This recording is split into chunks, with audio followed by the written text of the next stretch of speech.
তাদের মনের বাসনা যেন পূর্ণ হয়, সেইটি আপনারা ঠাকুরের কাছে একটু প্রার্থনা করবেন যে ঠাকুর গৃহকর্তা যে উদ্দেশ্যে আজকের এই মহোৎসবের আয়োজন করেছে, এই মহোৎসবের আয়োজনে এই মহোৎসব যেন এই বাড়িতে হয়েছে। এই বাড়িতে যখন আমরা অধিবেশ করছি সকালবেলা, তখন আমরা কি বলছি, হে ঠাকুর তোমার পারিষদ বর্গ নিয়া আজকের এই মন্দিরে অধিষ্ঠিত হও, এই ঘটে অধিষ্ঠিত হও, তোমার ভক্তবৃন্দ নিয়া তুমি আজকের এই বাড়িতে হরিনামে তুমি মাতোয়ারা হও। এই বাড়ি যদি হরিনাম ভক্তরা করে তা পদতুলি পড়বে না? এই পদতুলিতে এই বাড়ির মানুষ ধন্য হবে না? এই গৃহকর্তার মনের বাসনা পূর্ণ হবে না? হরিলীলা একটা কথা বলছে, যে বাড়িতে না সাধুরা যায় এই বাড়িতে শ্রীবৃদ্ধি নাই, যে বাড়িতে সাধুরা না খায় সে বাড়ি সারে খায় যায়। সাধুকে বৎসরন্তে একবার, আমার নাম সাধু না, ওই সাধু আমি সাধু হইতে পারি নাই, বেশ ধরছি খালি। দেখি এই বেশ ধরতে ধরতে ধরতে ধরতে যদি একটু আগে যায় আপনার মতন ভক্তের চরণ দুলি যদি পাই, তাই আপনারা কৃপা করবেন, বৎসরন্তে একবার সাধু সেবা দেবেন, হরি সেবা দেবেন, বৈষ্ণব সেবা দেবেন, যে যে মতে আছেন দেবেন। দিলে পর গৃহের কল্যাণ হয়, সন্তান সন্ততির মঙ্গল হয়, স্বামী স্ত্রীর মঙ্গল হয়। এই মঙ্গল কামনায় কিন্তু আজকের আমাদের আশা। তাই আজকের এখানে সেই মঙ্গল কামনা আমরা ঠাকুরের কাছে করেছি। ঠাকুর গ্রহণ করছে কিনা জানি না।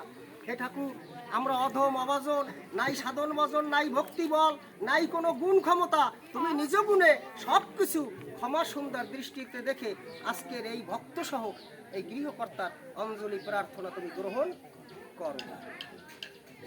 তাই আজকের এখানে ভোগের গান গাইতে কইছে না? ভোগের গান কি? ভোগে যাবাডারা লেখছে কিন্তু অনেক দেওয়া হয়, তাহলে আমার মিথ্যে কথা কওয়া হবে হবে না? শাক শুটকা লেবরা রোনা উপচারে গীতের মধ্যে কত কিছু লেখছে গানের দিকে, আর আমি তো সেগুলো দিই নাই।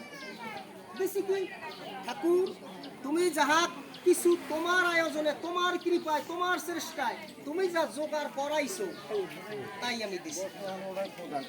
তাই তোমার কৃপায় সবকিছু হয়েছে, তাই তোমার সম্মুখে নিবেদন করছি, তুমি গ্রহণ করো।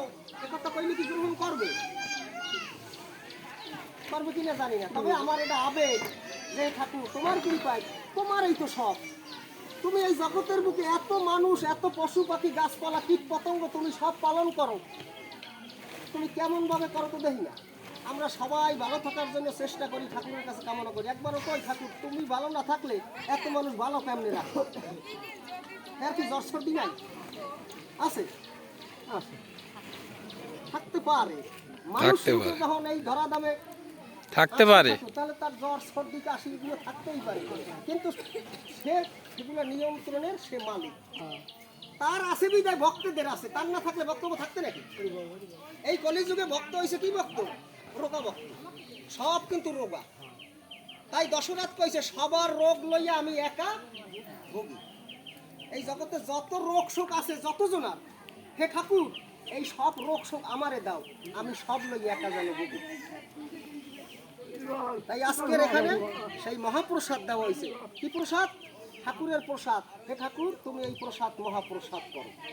এই প্রসাদ খেয়ে এই গৃহের যে যার মনের বাসনা পূর্ণ করার জন্য আজকের এই মহোৎসব, তাকে তুমি ভালো রাখো, সুস্থ রাখো। যে কয়টা দিন এই ধরা দামে আছে যেন তোমার মন পদে মতি থাকে, তোমাকে যেন তোমার কাছে তোমার যেন ভক্তি থাকে। এই প্রসাদ খেয়ে এই গৃহের যেন মঙ্গল হয়, এই প্রসাদ খেয়ে এই বাড়ির সবাই মঙ্গল। এই প্রসাদ খাইয়া এইখানে যারা আছে সবার যেন মঙ্গল হয়। কি কি মঙ্গল হবে? যার যার রোগ শোক আছে এই প্রসাদে যেন দূর হয়, যার যার মনের কথা, মনের ব্যথা, মনের কষ্ট আছে এই প্রসাদ খেয়ে যেন দূর হয়ে যায়। তাহলে তাই তোমার সম্মুখে এই প্রসাদ নিবেদন করছি, তুমি এই প্রসাদ মহাপ্রসাদ করে এই ভক্ত সেবা করাও। আমরা কাঙ্গাল, তাই কাঙ্গাল সেবা তোমার চরণে দিয়েছি, তুমি গ্রহণ করে এই ভক্তদের সেবা করে এই ভক্তের মনোবাসনা পূর্ণ করো। জয় জয় শান্তি হরিচাঁদ ভক্তের মনোবাসনা পূর্ণার্থে জয় হরি বল।